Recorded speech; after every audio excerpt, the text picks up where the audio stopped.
Okay, so the essay is done. Um, Yay. I hope you did a happy dance, or at least it took a break from your computer when you submitted it.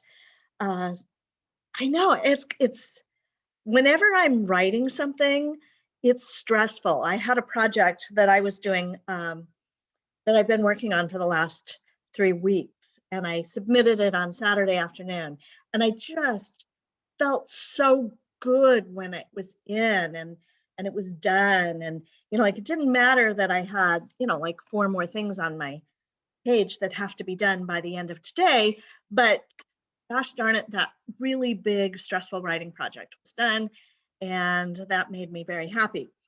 So so now that you've turned it in, you might be wondering when you're going to get it back with a grade on it. And it generally takes me 2 weeks to complete grading for a major assignment. And it's because I take time on it. Um, it might take me a little bit less because it's only like I only have one class that submitted a major assignment. So you'll expect to have marks on the rubric from me and a few comments, because I've given you revision comments all along. So revision comments aren't helpful right now, but like just some general comments about why I gave you the mark that you get. And once you get your score, if you want to, you can make an appointment if you want to understand your grade better. If you see your score, keep in mind that this is only part of your grade. Your final grade in the course is heavily based on the pre-writing and the participatory activities. So if you're doing all of those preliminary things, that is included in your score for the grade. Like, I count it, how do I say that? Count it so heavily that students who get B's on their essays generally get A's in the course. And that's how I've set it up, because I think that that's fair. As long as you're doing those other things, you will be fine, even if you got a C or a B on the essay. Next Monday, and this is a whole other topic, but next Monday is the second rest and recovery day. And that basically means that next weekend is a 3-day weekend. So that is very good news. What's coming up next? We're going to work simultaneously on 2 new projects. One of those is your own literacy narrative. It's a chance to raise your voice in response to the things that we're reading about, a chance to join their conversations. And I will have that prompt up for you Tuesday or Wednesday. If you recall, I had multiple projects that were due on Monday, and they are not all done. So that's not quite there. It's not quite there. The other thing that we're going to start working on is a research project, which explores the effect of diversity on literacy instruction in a classroom and in the Writing Center.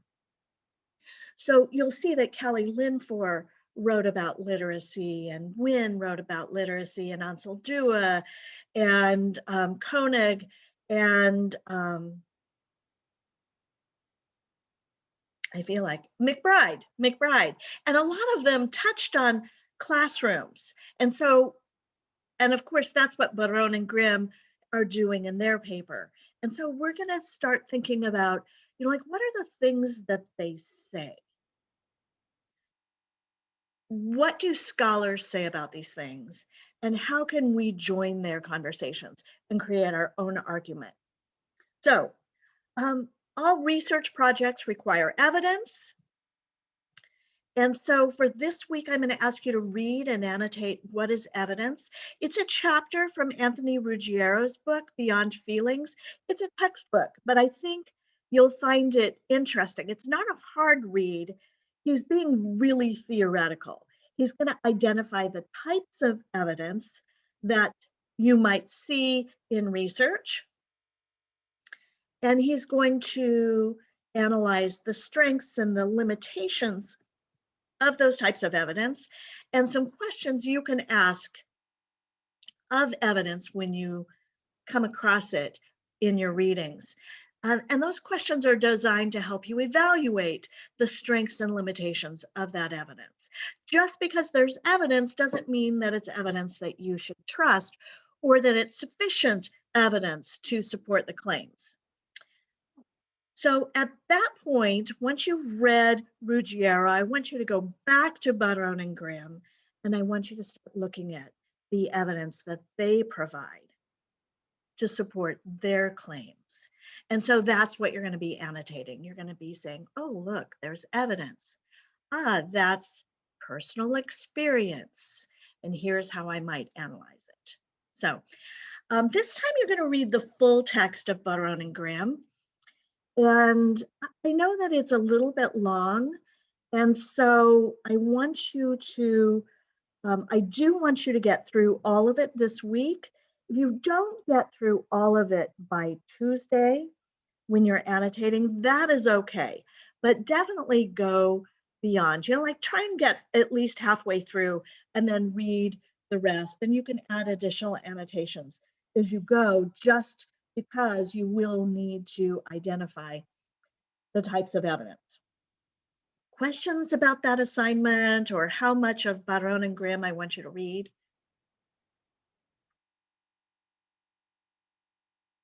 Okay. A little bit more on that research project. Any research project should begin by seeking deeper understanding about the topic that's being addressed. Because if you don't understand the topic that's being addressed on a deeper level to understand, like where the authors are coming from in crafting their own argument, you won't fully understand it, and you won't be able to add to that conversation. So our starting point for the research paper is Barone and Grimm. And remember, their title is Addressing Diversity in the Writing Center, Lessons from Two Beginners. And they describe themselves as the two beginners. They set out to address diversity in their writing center, and they had never done that directly before. And so they share the lessons that they uncover in the process of doing that. And we want to look at, like how do we address diversity in a literacy classroom or in writing centers? And so we have to understand where they were coming from, even 20 years ago, because this is an old article. And we hope that some things have changed. We don't know if they have, but we need to understand what they're talking about. And we're going to need to understand the terms that they're using. They use terms like assimilation and diversity and productive diversity and color blindness and like a whole host of other terms, white supremacy, writing white. You have to understand those terms in order to understand their argument and in order to understand them. And so you're going to work in groups to identify and define the terms from the article. So in those groups, you're going to build a group glossary. The glossary is basically a collection of definitions for terms. And of course, you want to look at, like what is the definition that Barone and Grimm seem to be creating, but you're going to gather definitions from a variety of other sources. And so read the prompt and see what you're going to be doing. Your group project will be individual to you. So each one of you is going to get the grade for the work that you do, but in gathering the research together and sharing it, you're going to get different types of perspectives because we do research based on who we are and our own identities. But when we combine it with other people who come from different perspectives, we expand our understanding. So be sure and read that prompt. So let me give you a link to any questions about what we're doing right now?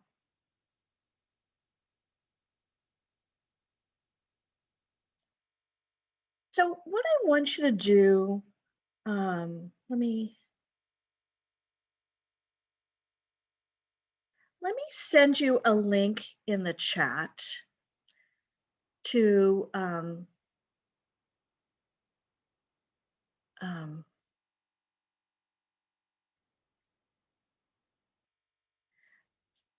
this is a link. No, it is not. That's a link to something else. This is a link to Barone and Grimm. Can you pull that up?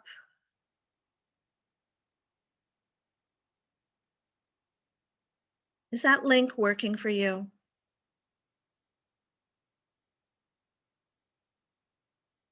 Mine says file not found. Okay, let me do this really quickly. Oh, you know what? Let me give you this link, and this will take you to the class activity on if you're logged into Canvas.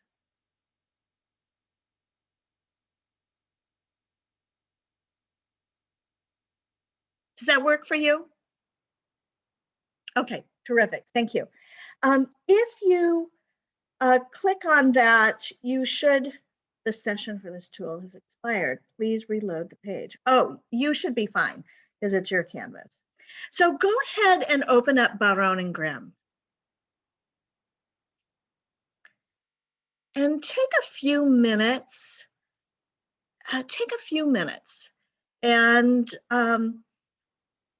notice the difference between this article and the personal essays, the literacy narratives that we've been reading. And put those differences in the chat.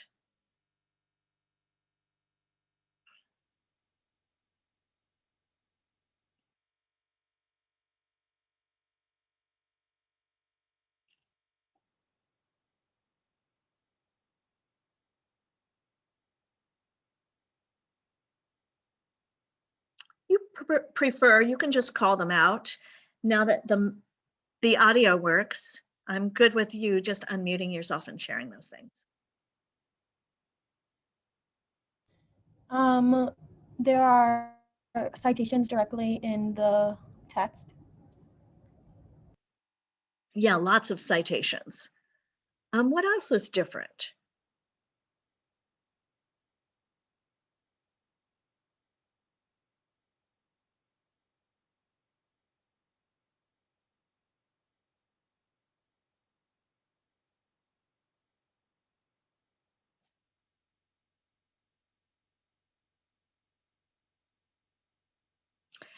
Yeah, subtitles. None of the authors that we read for the literacy narratives had subtitles. What else is different?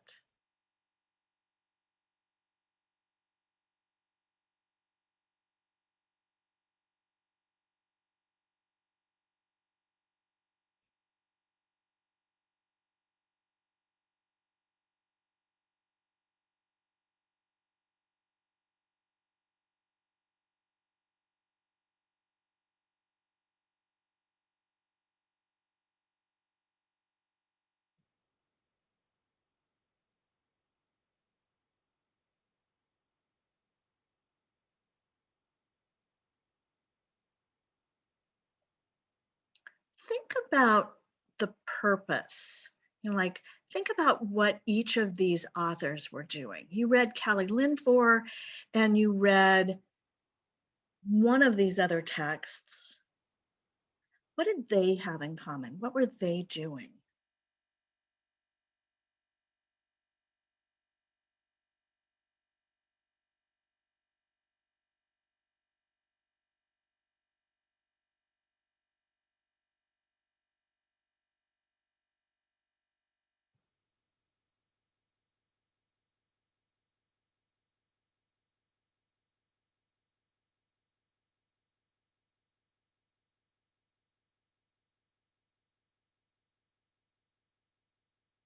I don't know if this is totally correct, but I feel like with the narratives, they were all taking like one side, or like their stance was like kind of biased toward, I don't know, towards what they were writing. And like this kind of seems like it's more like an overview of like what everyone does, if that makes sense. Yeah, it does. Callie Linford, Gloria Anseljua, McBride, Koenig, Wynne, they're all writing from their own perspectives, and they're allowing their experiences and their understanding to build the argument. And these texts, Barone and Grimm, they're offering evidence. They definitely tell a little bit of story, but primarily they're offering evidence to support their ideas. And because they've got all those citations that you mentioned earlier, there's an emphasis on these are logical conclusions based on what a variety of people think. What about the language these writers use? How is the language of Callie Linford or or or Wynne or McBride or Anseljua, how is that different than the language that Barone and Grimm use?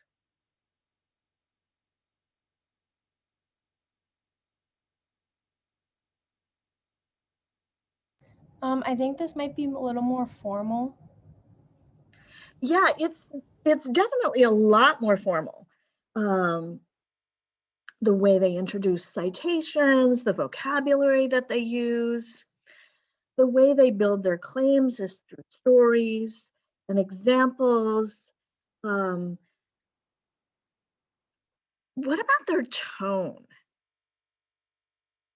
Think about the way they start. How do each of the narratives that we read, how do they start?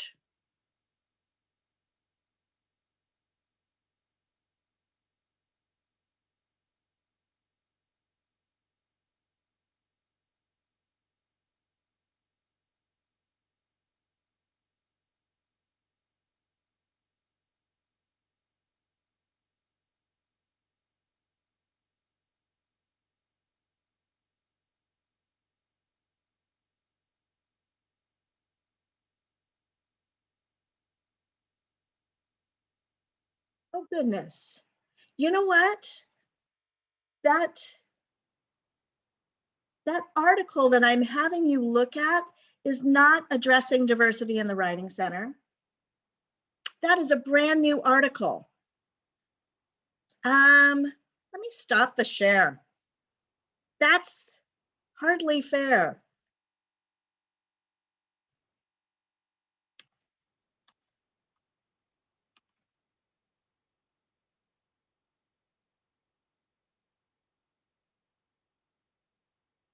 Ah,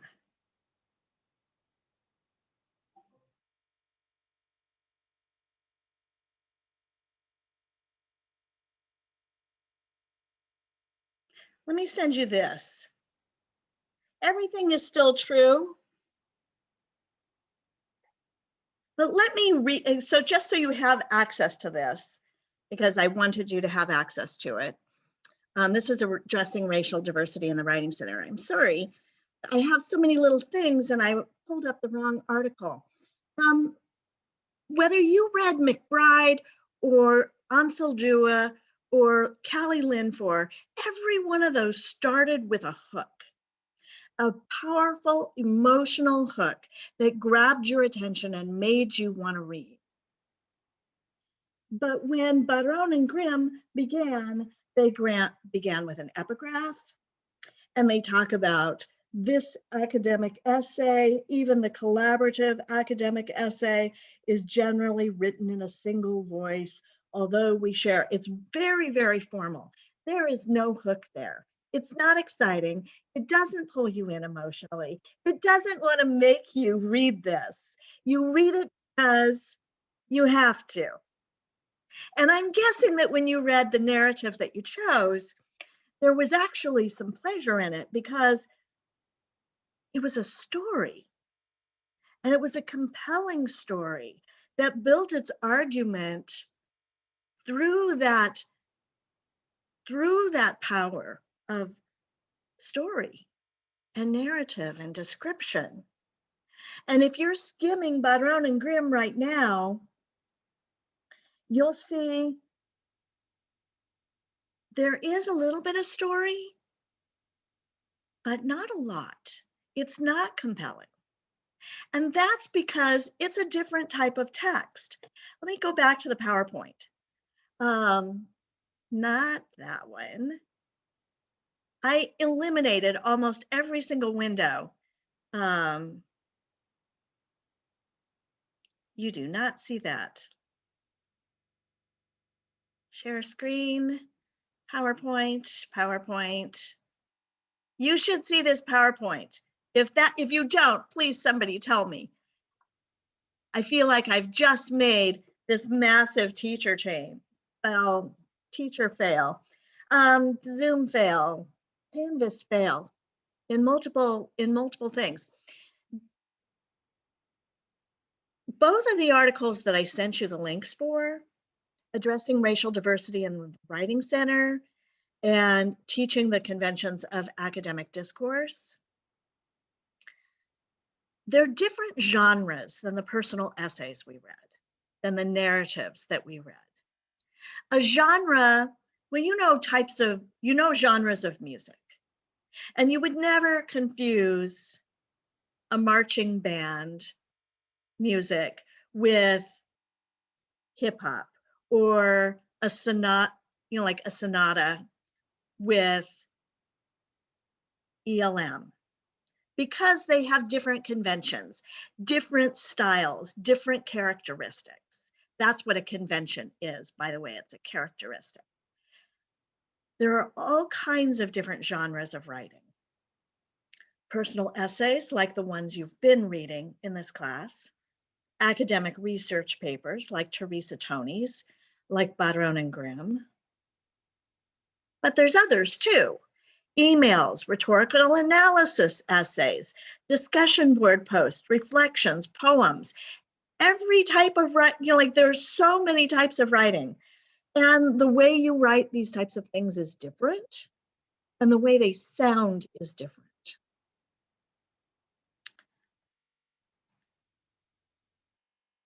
I sent you this by accident, Teresa Toni, Teaching the Conventions of Academic Discourse. Her article is actually different than than Barón and Grimm's. Teresa Toni has no stories. What she has is lists of things and subtitles. This was published in Teaching English in the Two-Year College. Sometimes I make students read it, but I have no intention of making you read it. Nevertheless, I do want to introduce some of these ideas to you.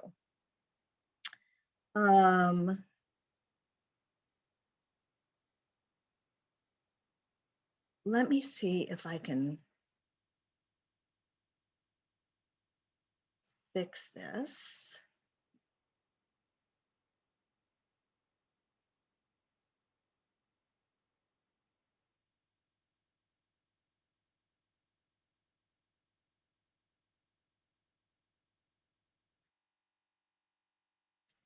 Sorry about this. I'm trying to fix all kinds of things. Let me introduce some of the conventions she talks about. One convention is that academic writers respond to what others have written about their topic. When academics write, they join a conversation, she says. To show that they understand this, they refer to what others have already written about their subject. As I'm talking about this, see if you can scroll through Barón and Grimm and see how they do that. Sammy mentioned that Teresa Toni had lots of citations, but so did Barón and Grimm. Lots and lots of citations. This is them referring to what's already written about a subject. Why do they do that? They show that what others have said about a topic, they accomplish two things. They show that they're addressing an issue that matters, because a lot of other people wouldn't have written about it if it didn't matter. And they establish that there's more to be said about it. So here's what other people have said. Maybe there's something else. They also state the value of their work and announce the plan for their papers. How do they do this? By referring to what's been written about an issue to establish that the issue matters. Other people have said it must matter. And it shows that their research addresses an aspect of the issue that's not resolved. They also help readers navigate the texts. Sammy mentioned that all those subtitles were there. That's really, really powerful in helping readers navigate the text. It guides them. They'll also make an announcement of what it is that they're doing. Like, here's what this essay is going to do. Teresa Tony actually examines 24 different research papers from 6 different disciplines in order to see what they all have in common. And she says all the sample papers announce the specific topics of the article, and a few also say their results. Sammy noted the headings, the subheadings, and then most writers end by summarizing. Let's stop the share and go to another share. I want you to see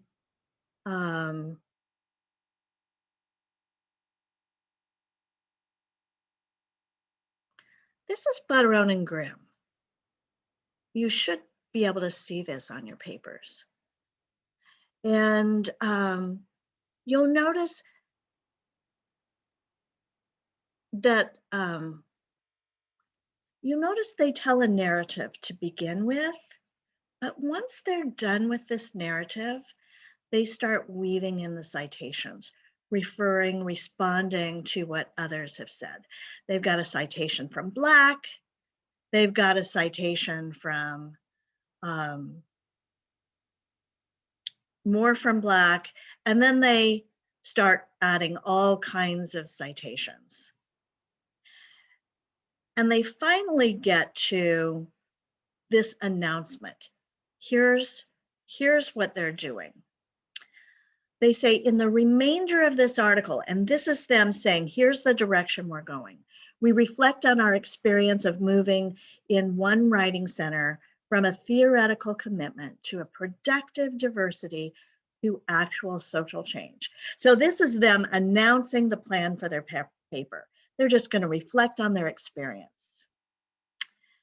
And they tell you exactly what they're going to do. They say, we can't provide a neat 5-step process for others to follow. We're going to structure our discussion around 4 lessons. So here's what we're going to do. It's super, super straightforward. And then they say, in deliberately trying to address race in our training, the biggest challenge was accepting that we were a lot further from the goal of productive diversity than we imagined. The personal transformation that productive diversity calls for does not happen easily, nor do they occur by reading a book. This is what we discovered. So here's what we're going to do. We're going to reflect on our process of learning, and we're going to give you 4 lessons we learned, and here's the big takeaway. We're a lot farther away than we thought we were. And personal transformations don't happen easily, and they don't happen by reading a book. And here's their argument. Addressing race in a writing center is not a one-time event, but a continual process, one that we remain engaged in today. That's their argument. And it's super straightforward. If you were identifying Wynn's argument, Callie Linford's argument, Gloria Anzaldua's argument, you know that the argument wasn't that straightforward. They didn't announce, here's what I'm going to do. started telling stories, which is a really powerful difference. And then lesson 1 and so forth, lesson 2, and on and on.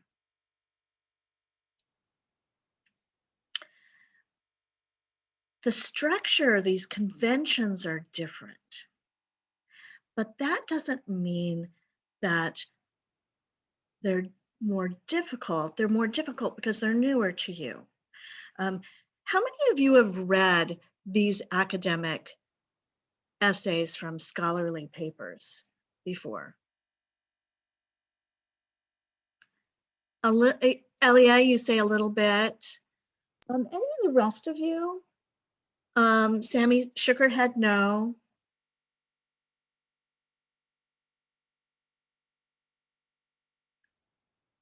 Hannah said, I was just going to ask you, Hannah, if you'd done this in your previous classes. Yeah, they're different. It's specialized vocabulary, it's formal language, and quite honestly, it's not always fun. But if you're familiar with what these works do, and you're really going to be looking at a lot of these in order to write your research paper in this class, you'll start to become more comfortable with, because you'll look for these specific things. Let me share a few more things that they do, and then we'll wrap up, just because this was so confusing, because I totally screwed things up. Yes. I know, I had planned to do a lot, like I'd planned to send you in rooms to find all this, and then I just got so confused. Academic writers might disagree with the position that others have taken. And you might think of this as like a counter-argument, but it's more complex than a counter-argument. Tony says, because scholars recognize that others might disagree with their conclusions, they sprinkle their writing with qualifiers. So instead of saying this proves something, they'll say possibly, or maybe, or it seems. And you might wonder, or this research suggests, and you might think, why would you want to try and prove something absolutely? Well, here's the thing, it makes you seem more, it makes you more accurate, and you avoid appearing dogmatic. Let me give you an example of this. So if I say something like, research proves that children and teenagers who play graphic, violent video games will commit crimes. Just how many of you have played graphic, violent video games?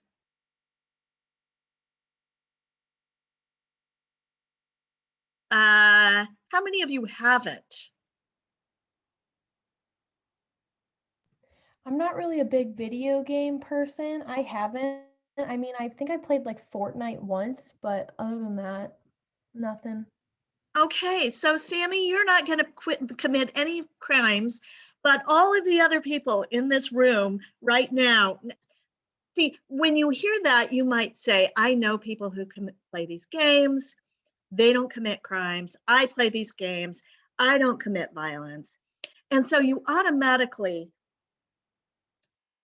discount whatever the research is. But watch if I say it like this.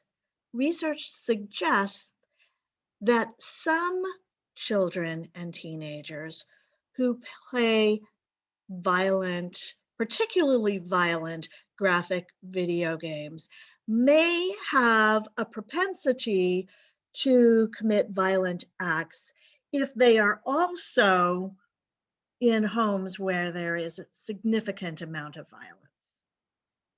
And by adding those possibly, maybe, if, suggests, all of a sudden it seems a lot more possible. And so by adding those qualifiers, academic writers make themselves seem more reasonable. You'll rarely see an academic writer say, and this proves that. They also use academic and, I just skipped something. They adopt a voice of authority. Teresa Tony says there's two ways that writers write with authority. One way is using first or third person. Some disciplines like engineering don't use first person at all, but others use it to signal who did what. So like, we do this. You'll see that in Barone and Grimm a lot. Writing concisely. Writing concisely means not taking away details, but taking away unnecessary words. So like instead of saying meniscal healing that was incomplete, you might say incomplete meniscal healing. Or sociologists and geographers who are feminists, you might say feminist sociologists and geographers. So it's like getting away all those words that don't have to be there. They also use lexical bundles. Those are familiar sequences of 3 or more words, like in order to, the presence of, the fact that. And each discipline has its own terms, which precisely and concisely convey specialized meanings. Those are the types of terms that you're going to be identifying to include in your glossary.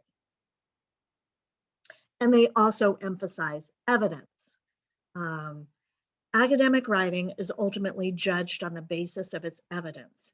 And academic writers use various techniques for highlighting data, tables, images, diagrams. That's why we're going to focus on evidence in this next section.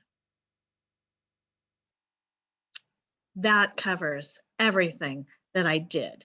I actually wanted you all to start looking for stuff, but I sent you the wrong article and that kind of messed everything up. So my apologies. We have 10 more minutes and it's not like we have to use that app, but do you have questions for me?